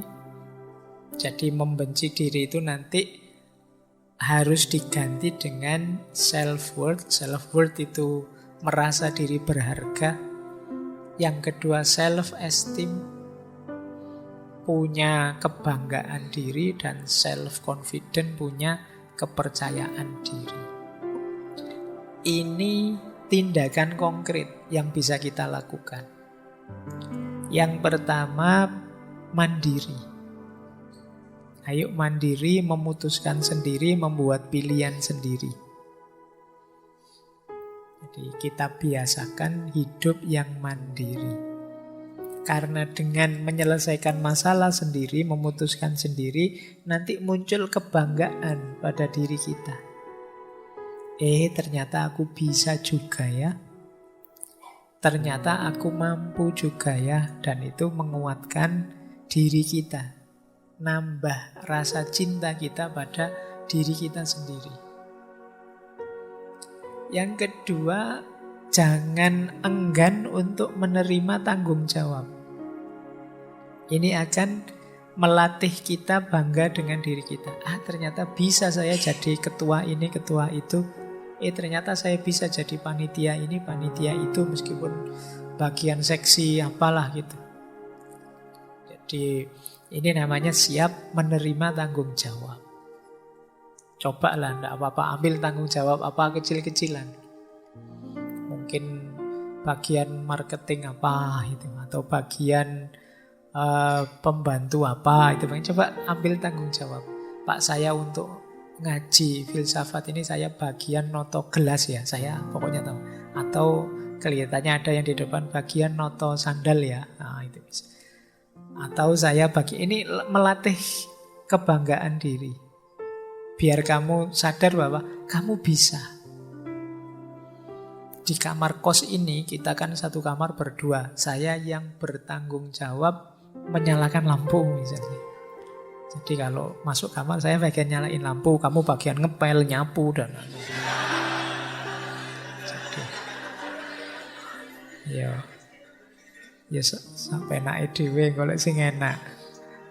Jadi ini namanya melatih diri. Ini melahirkan rasa bangga, merasa berharga. Saya itu orang, meskipun saya biasa-biasa gini Pak, saya itu cukup bernilai loh Pak. Prestasimu apa? Loh saya itu bertahun-tahun bagian nyalain lampu di kamar itu. Nggak ada yang seistiqomah saya menyalakan lampu misalnya. Loh itu kan kebanggaan. Jadi siap menerima tanggung jawab dan bangga dengan prestasi. Jadi saya bangga saya bisa ini, saya bangga saya bisa itu. Kemudian suka dengan tantangan baru. Nambah tantangan, kita bisa menaklukkan, kita tambah bangga dengan diri kita. Kemudian bisa tertawa, bisa nangis, mau teriak kalau memang jengkel, dan kalau memang ingin sayang ya bilang sayang. Kalau memang itu spontan saja, tidak usah terlalu. Ini melatih kepekaan diri. Orang itu yang benci dirinya, orang minder itu mau tertawa saja mikir, saya mau ketawa ini lucu banget ini, tapi jangan-jangan temanku tersinggung, atau jangan-jangan tidak situ ketawa. Mau nangis juga begitu. Wah nanti tidak dianggap jantan saya nangis, tidak jadi nangis. Tidak. Ekspresikan saja. Kalau terharu ya nangis. Nonton sepak bola sambil nangis-nangis. Atau kalau tidak apa-apa, mungkin jagomu kalah. Atau pas apalah gitu, tidak apa-apa. Tunjukkan ekspresi dirimu. Kalau kegulan ya sedih, kalau menang ya senang, biasa saja, dinikmati saja. Tidak usah terlalu banyak mikir. Spontan saja. Nah itu membahagiakanmu. Jadi jiwamu longgar. Mau teriak-teriak saja. Meskipun jangan tengah malam. Sepi-sepi kamu nanti dicari tetanggamu. Ini ketawa-ketawa saja. Ya meskipun jangan lama-lama, jangan sendirian, jangan tengah malam, jangan nanti kamu diangkut ke RSJ sama tetanggamu. Jadi hidup yang nyaman, yang enak, kamu bisa menikmati. Dan yang terakhir, frustasi, stres itu biasa dalam hidup ini. Banyak tujuan yang tidak tercapai, tapi kita siap kok menghadapinya. Ini membuat kita bahagia.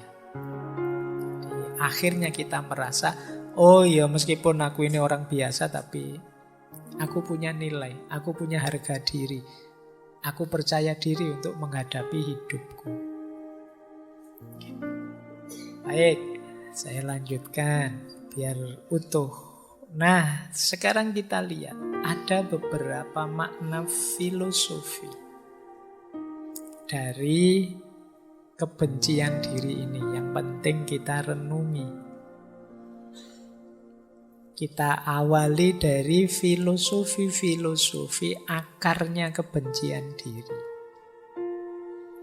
Ada satu quote yang bunyinya begini. Jika mencari kesempurnaan adalah cara untuk membuktikan nilai kita, pada akhirnya pencarian itu hanya akan membuktikan ketidaksempurnaan kita. Mungkin dengan kata lain, kalau kita membuktikan diri dengan cara mengejar kesempurnaan, maka ketemunya pasti ketidaksempurnaan, dan ini biasanya membuat kita kecewa, yang bisa berkembang menjadi kebencian terhadap diri kita. Makanya ada yang bilang akarnya self-hatred itu antara lain cara berpikir yang perfeksionis. Kamu ingin perfect terus, sementara hidup ini tidak perfect, termasuk diri kita juga tidak perfect. Akhirnya kita banyak kecewa, banyak mengeluh tentang diri kita. Kita tidak sadar, tidak ada manusia yang sempurna. Jadi ini akar yang paling awal. Biasanya kita kecewa dengan diri kita. Kenapa bisa kecewa? Cara berpikirnya perfeksionis. Sementara manusia yang perfect sama sekali itu tidak ada. Kalau kita perfeksionis, ya hidup kita akhirnya dari stres ke stres.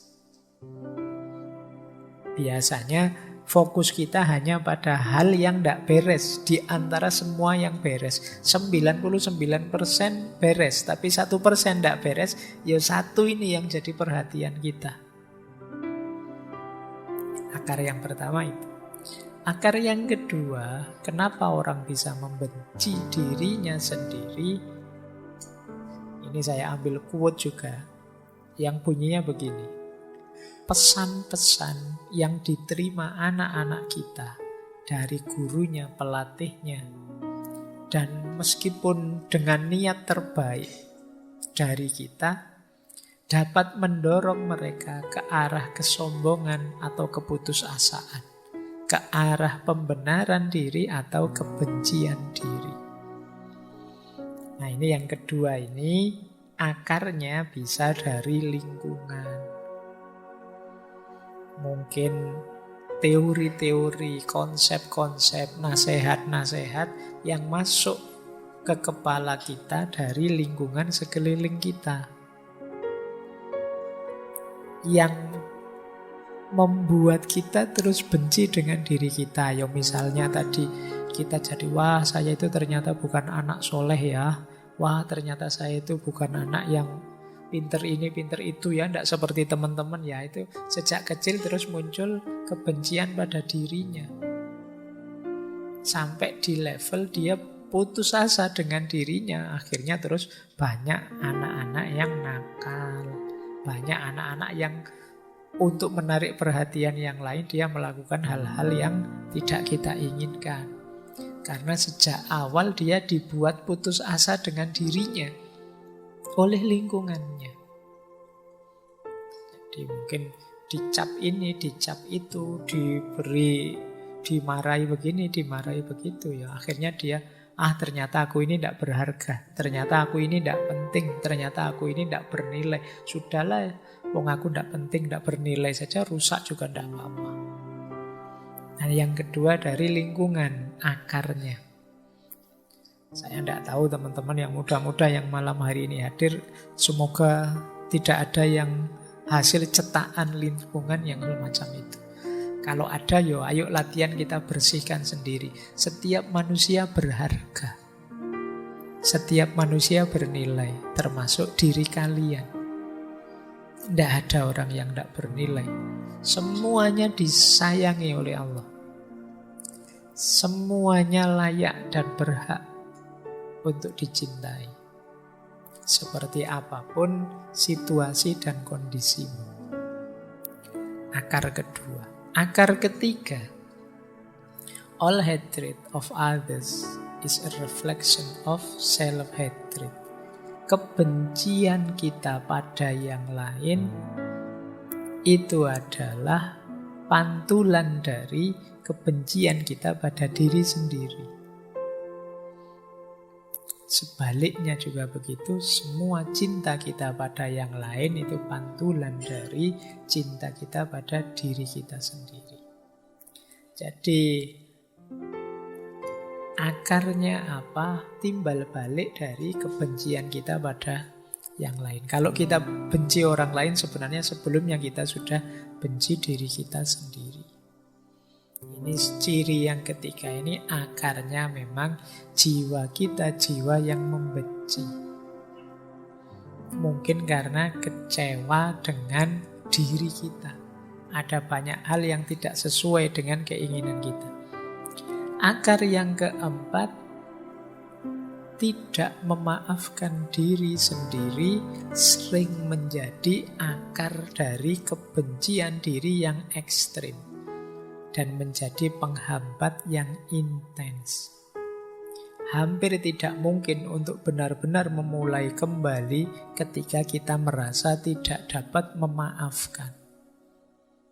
Jadi ayo kita bisalah memaafkan diri. Ya memang kita kadang-kadang keliru, kadang-kadang salah, kadang-kadang pilihan kita meleset. Tapi kan bukan berarti tidak bisa dimaafkan. Ya maafkanlah. Mungkin kalian kalau ingat salah-salah yang dulu, rasa malu yang dulu, mungkin pernah nyontek ketahuan, mungkin pernah, pokoknya yang menyakitkan di masa lalu, maafkanlah. Terimalah fakta itu, akuilah, maafkanlah, ya tentu saja kalau memungkinkan perbaikilah. Banyak orang yang lari dari dirinya karena momen-momen yang menyakitkan tadi. Termasuk sangat benci dirinya karena momen-momen tertentu. Nah, maafkanlah.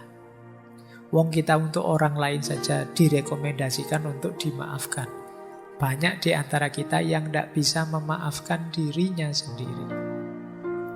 Tiap hari kerjaannya memarahi dirinya sendiri. Dasar aku ini males, dasar aku ini bodoh banget aku itu. Kemudian, aku ini, sering kita memarahi diri kita sendiri, tidak memaafkan. Allah aja Maha Pengampun. Untuk sesama kita diminta memaafkan, tapi kita kejam sekali pada diri kita sendiri. Nah, akarnya ternyata kita tidak mau memaafkan diri. Terus setelah akar kita ketemu rasanya. Rasa yang pertama adalah rasa negatif. Ada quotes yang pertama itu, kalau hati dibalut kebencian, kupu-kupu yang cantik tampak seperti gagak yang manis. Serigala yang seperti ulat pun tampak menjadi naga.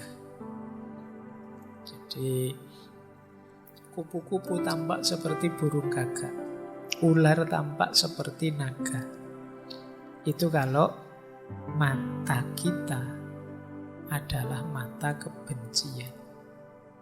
Melihat segala sesuatu jeleknya saja. Hari ini kan banyak tradisi kebencian yang hidup di sekitar kita. Lihat apa-apa jeleknya saja. Kalau sudah mengidolakan seseorang, seolah-olah orang ini kaya malaikat ra iso salah. Kalau sudah membenci orang, seolah-olah orang ini iblis yang tidak mungkin benar. Nah, ini cara berpikir kita hari ini. Dan kalau kita berpikir seperti ini, apalagi terhadap diri kita, iblisnya tadi berubah jadi diri kita. Ndak ono bener iblis. Apalah saya itu, Pak? Ndak ada gunanya saya itu, Pak. Untuk apa sih, Pak, saya hidup ini itu? Rasanya seperti ini. Kalau kita benci pada diri kita. Maka ada quote yang kedua, kesalahan banyak orang hari ini adalah merasa malu tentang diri mereka, terus bohong dan berusaha menjadi orang lain. Tidak ngaku dirinya. Karena dia tidak menerima dirinya, dia tidak mengakui dirinya. Siapa aku yang seperti ini? Ndak, ini bukan saya kok, Pak. Saya ndak begini kok, Pak. Aslinya ndak tahu sekarang kok begini. Saya dulu itu rajin loh, Pak. Kan sering mahasiswa itu kalau absenmu kok banyak semester ini. Aslinya saya itu rajin kok, Pak. Berarti sekarang kamu ndak asli lagi ya? Kamu sudah KW berapa sekarang? Orang sering ndak menerima dirinya sendiri, malu dengan dirinya. Akhirnya dia melarikan diri dari dirinya dengan cara apa? Berusaha menjadi orang lain. Nah, saya itu malu, Pak. Saya itu wajah saya agak keras gini, tapi saya sukanya kok musik-musik yang misalnya tradisional, musik itu loh, Pak. Terus dia merasa malu karena circle-nya musiknya beda. Akhirnya dia mengubah dirinya. Ikut selera musiknya temannya. Gayanya kayak menikmati, tapi tersiksa dia. Kenapa? Dia berusaha jadi orang lain. Biasanya nonton film kartun kok, wah ini sudah mahasiswa, tidak boleh katanya nonton kartun itu kan anak-anak. Kamu berusaha untuk tidak jadi anak-anak lagi, dan kamu nonton film apalah gitu yang dan kamu tersiksa gara-gara itu. Yang terbayang di kepalamu kan tetap suka kartun. Mungkin ini kok disuruh nonton film superhero kayak gini. Saya itu bayangan saya film itu ya Doraemon apa itu misalnya. Bukan engkau yang dulu karena ya itu tadi kamu tidak mengakui dirimu. Nah, itu kata dia, itu yang dirasakan oleh orang yang membenci dirinya, malu terus berusaha mengubah diri. Sehingga kata Seri Huber itu yang terakhir, kalau ada orang memperlakukanmu sebagaimana engkau memperlakukan dirimu. Jadi ada orang memperlakukan kita seperti kita memperlakukan diri kita. Kita memperlakukan diri kita itu kan kejam sekali. Kita paksa ikut prinsip kita. Kita suruh ini, kita suruh itu, kita marahi, kita bikin susah. Kan tiap hari begitu kita pada diri kita. Kalau ada orang melakukan hal yang sama pada diri kita, sejak awal mesti kita menjauh dari mereka. Jadi ini yang bagian rasa. Itulah yang kita rasakan kalau kita benci diri kita. Baik, lanjut. Nah, ada 2 quotes untuk gimana terus jalan keluarnya. Yang pertama ada kebencian yang sumbernya dari luar.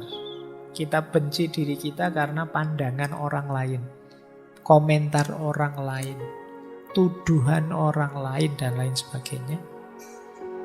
Maka yang pertama quote tadi bilang, caramu memikirkan diri sendiri menentukan duniamu. engkau tidak terluka oleh cara berpikir orang lain tentangmu. Apa yang dipikirkan orang-orang itu adalah cermin bagaimana engkau memperlakukan dirimu sendiri. Jadi hidup kita itu ditentukan pikiran kita, bukan pikiran orang lain. Orang lain berpikir apapun tentang diri kita tidak ngefek. Yang ngefek itu pikiran kita tentang diri kita. Dan yang dilakukan orang lain itu cermin kita memperlakukan diri kita. Kalau kita tiap hari memperlakukan diri kita seperti orang, dalam tanda petik, orang bodoh, misalnya, ya teman kita akan memperlakukan kita seperti itu. Kalau kita tiap hari pakai baju sobek-sobek kan, terus orang kalau mau ngasih kita baju kan, oh dia sukanya baju sobek-sobek, kita dibeliin baju sobek-sobek. Kita tadi teriak, dasar aku itu bodoh, aku itu memang tidak pinter, aku itu. Teman kita kan juga begitu, dasar kamu bodoh. Dia melanjutkan kita saja. Apa yang kita lakukan pada diri kita, ya itu yang mereka lakukan pada diri kita, ya mereka niru kita. Kalau gaya kita gaya tiap hari kita menyusahkan diri kita, misalnya tiap hari kita ke kampus jalan kaki, lari dan lain sebagainya, ya teman kita memperlakukan kita sebagai seorang pelari, seorang pejalan kaki. Kalau kita jadi orang yang lucu, banyak ketawa, ya teman kita memperlakukan kita sebagai orang yang lucu. Jadi treatment kita pada diri kita, ya imbasnya treatment orang lain pada diri kita. Jadi yang awal ya kita, bukan orang lain. Jadi jangan disalahkan orang lain. Kita sendiri yang merancangnya begitu. Terus, nah makanya terakhir Mabel Iku itu menasehati kita, yuk kalau bisa yuk berteman dengan diri kita sendiri. Sejak tadi kan kita benci terus dengan diri kita. Masa enggak bisa sih berteman dengan diri kita? Nanti pulang dari sini boleh nyari kaca di kamar itu terus, wah kamu temanku ya, kamu baik-baik ya. Tapi sendirian saja, jangan ada orang. Nanti kalau ada orang kamu dianggap iki waras apa ndak anak ini. Coba kamu ajak ngobrol temenmu tadi, dirimu sendiri. Maunya apa sih, senengnya gimana sih, asiknya gimana sih, biar akrab. Karena kemarin-kemarin kita banyak sekali tema untuk menyadari diri, mengenali diri. Yaitu sederhananya kita berteman dengan diri kita pahami dia, kita cari apa maunya, kita selidiki bentuk yang dia inginkan dalam hidup ini dan lain sebagainya. Sehingga kita bisa, oh ternyata aku ini tersiksa kalau begini, nyaman kalau begitu. Nah, itu terus kalian bisa membahagiakan dia. Membahagiakan dia berarti membahagiakan dirimu sendiri. Aku tersiksa kalau ngajinya panjang gini Pak. Oh ya berarti sesuk setengah saja ngajinya. Terus kalau sudah capek mundur sambil tiduran juga boleh. Atau wah saya kalau dipotong-potong tidak tuntas Pak, enaknya yang ini. Coba kamu pahami dirimu. Enaknya bagaimana? Terus kamu turuti. Tidak harus selalu ikut orang lain. Wah saya yang lain ke sana ya saya ke sana enggak. Coba kamu pahami, kamu baca, kamu ikuti maunya biar kamu bahagia. Ini yang disebut berteman dengan diri kita sendiri. Baik, saya tambahi babak terakhir. Kita geser sebentar ke religius perspektifnya. Kalau dalam agama, bentuk konkretnya perlawanan kita terhadap kebencian diri adalah hidup yang sabar dan syukur. Ada satu hadis yang artinya kira-kira seorang yang mukmin itu luar biasa hidupnya karena dia tidak bisa kalah. Kalau sedang enak dia bersyukur, kalau sedang sulit dia sabar. Jadi kita ini hidup ini tidak ada tidak nyamannya. Selalu nyaman. Tapi kan kadang-kadang berat Pak. Enggak. Kalau pas berat sulit ada senjata namanya sabar. Kalau pas enak, nyaman, ada senjata namanya syukur. Ada syukur, ada sabar, menang sudah. Itu dua senjata utama. Nah, itu saya bawakan 2 ayat tentang syukur. Nanti teman-teman boleh baca sendiri, ngecek sendiri saat tafsirnya ya. Bisa yang pertama dari surat Ibrahim ayat 7, yang kedua dari surat Luqman ayat 12. Kalau yang pertama, wa itta'adzana rabbukum la in syakartum la azidannakum wa la in kafartum inna adzabi lasyadid. Jadi Allah menyatakan jika engkau bersyukur pasti akan kutambah nikmatnya untukmu. Dan bila engkau kufur, ya sesungguhnya siksaku amat pedih. Jadi tambah syukur, tambah nikmat.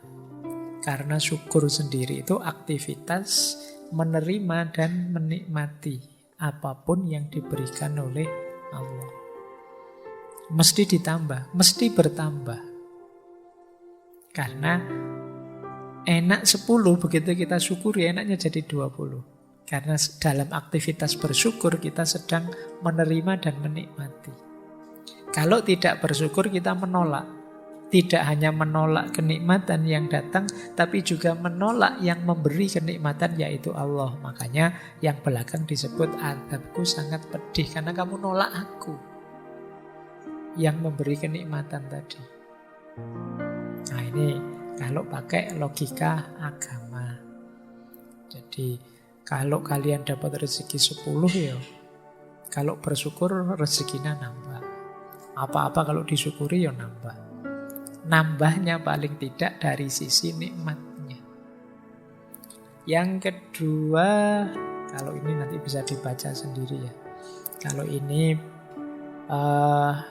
nasihatnya Luqman. Saya ambil karena banyak rumor dalam dunia filsafat yang bilang bahwa Luqman ini representasinya Socrates. Ya, silahkan dicari sendiri bukunya. Tapi di sini Luqman memang menyuruh untuk bersyukur. Barang siapa bersyukur, sebenarnya dia bersyukur pada dirinya sendiri. Fa innama yashkuru li nafsih. Kalau kita tidak bersyukur, fa innallaha ghaniyyun hamid. Allah tidak butuh kita. Allah itu maha kaya, maha terpuji. Yang butuh bersyukur itu kita. Baik, kalau ayat-ayat teman-teman mestinya lebih paham ya, yang paham. Nanti kalau panjang-panjang bingung. Saya ambil lagi beberapa qaul dari para ulama. Kata Imam Ghazali, syukur itu lebih tinggi daripada sabar, daripada khauf, daripada zuhud. Jadi ini kalimat dari Imam Ghazali. Syekh Kamaluddin Ahmad. Beliau ini seorang qadhi dari Aleppo. Kata dia, orang itu jadi tidak bersyukur ketika fokus pada satu aspek negatif dirinya saja. Jadi dia melupakan banyak aspek yang lain. Kata beliau, seringkali kita hanya melihat satu waktu saat kita sakit dan melupakan 99 kali saat kita sehat. Kapan saja kita kehilangan rasa syukur, maka kita akan kehilangan sifat iman kita. Kemudian dari Syekh Norman Ali Khan, kata beliau, bersyukur itu bukan hanya sebatas alhamdulillah. Bersyukur adalah sikap, bersyukur adalah gaya hidup, bersyukur adalah cara berpikir. Dan masih banyak qaul-qaulnya para ulama yang menyuruh kita bersyukur. Orang bersyukur itu berarti menerima dirinya apa adanya. Rumusnya tadi, kalau pas yang jelek-jelek sabar, kalau yang baik-baik syukur. Ini menghindarkan kita dari benci pada diri kita sendiri. Terakhir, seperti apa sih cirinya orang yang sudah bersyukur itu? Berarti orang yang mencintai dirinya, berarti orang yang tidak benci dengan dirinya. Yang pertama, gembira. Kata Imam Hasan Al-Basri, kemana-mana orang ini senyum. Saya tidak tahu ada tidak di sini yang kemana-mana senyum. Saya ngomong gini terus bodoh senyum kabeh. Rasulullah itu punya satu gelar basam. Basam itu mukanya selalu tersenyum. Mungkin beliau pas tidak senyum, tapi orang dekat beliau rasanya disenyumi terus. Ini menunjukkan jiwa yang bersyukur. Jadi dia gembira, hidupnya gembira. Yang kedua, menggembirakan. Tidak hanya gembira, tapi juga menggembirakan. Menggembirakan itu kehadiranmu tidak hanya bermanfaat untuk dirimu, tapi bermanfaat untuk yang di luar dirimu. Karena engkau gembira, kalau bahasa psikologinya mungkin, maka frekuensi dan vibrasimu yang kamu sebarkan ke sekeliling juga menggembirakan. Orang bisa seperti ini karena dia bersyukur. Karena dia menerima hidupnya dan mensyukuri apapun yang terjadi dengan dirinya. Ketika dia bersyukur, dia gembira. Ketika dia gembira, dia menggembirakan. Kita dekat dengan orang yang senyum terus, dengan orang yang gembira kan enak. Tapi kita dekat dengan teman yang merengut terus, sumpek terus, susah terus, kita males. Main yuk ke teman yang itu, males nanti ketemu masalah lagi. Ada saja problem gitu kan, kita sering gitu. Nah, jadi orang yang menggembirakan, biar orang kangen dengan kita. Jadi kan banyak itu di antara kita yang tidak bikin kangen, malah bikin sebel. Harusnya kehadiran kita ditunggu-tunggu, tapi nanti ada momen kehadiran kita dilarang-larang. Semoga dia tidak datang, semoga dia tidak datang. Alah datang. Itu ayo. Berarti kehadiran kita ditolak, tidak ditunggu. Yang ketiga, jiwa yang bersyukur, yang cinta dengan dirinya adalah jiwa yang kuat, tabah, dan bisa mengontrol diri. Ini hubungannya dengan kalau mengalami hal-hal yang negatif. Sedang susah, sedang sulit, sedang ada masalah, masih bisa mengontrol dirinya dan kuat. Jadi stabil dalam kebaikan. Apapun yang terjadi. Tidak kok, wah ini saya sedang ada masalah nih Pak, saya tak dosa-dosa dikit tidak apa-apa lah Pak, nanti ditobati. Ini kalau itu jangan. Berarti tidak mampu mengontrol dirinya. Saya bohong sebentar saja lah Pak, nanti kalau masalahnya selesai saya tak jujur lagi. Tidak. Tetap kontrol dirimu. Itu menunjukkan kita punya jiwa yang sabar dan syukur. Yang keempat, kalau ini keluar kepada orang lain. Kalau tadi kan dalam diri kita, memaklumi dan memaafkan. Jadi kalau ada orang menyakiti kita, berbuat salah dengan kita tidak terpengaruh. Kita maklumi dia dan kita maafkan. Ini lebih meringankan kita. Dan yang terakhir tentu saja ikhlas. Ikhlas ini ya jiwa yang tidak terikat apapun, yang tidak berpamrih apapun. Satu-satunya pamrih dan ikatan itu hanya Allah saja. Inilah mindset religius yang penting kita kembangkan menghadapi self-hate tadi. biar kita tidak benci diri kita. Tadi ada banyak proses, manifestasinya ini. Ayo dicek, kita itu hidupnya sudah gembira apa belum? Menggembirakan orang apa belum? Mampu menguasai diri, mengontrol diri apa tidak? Mudah memaafkan apa tidak? Jiwa kita ikhlas apa tidak?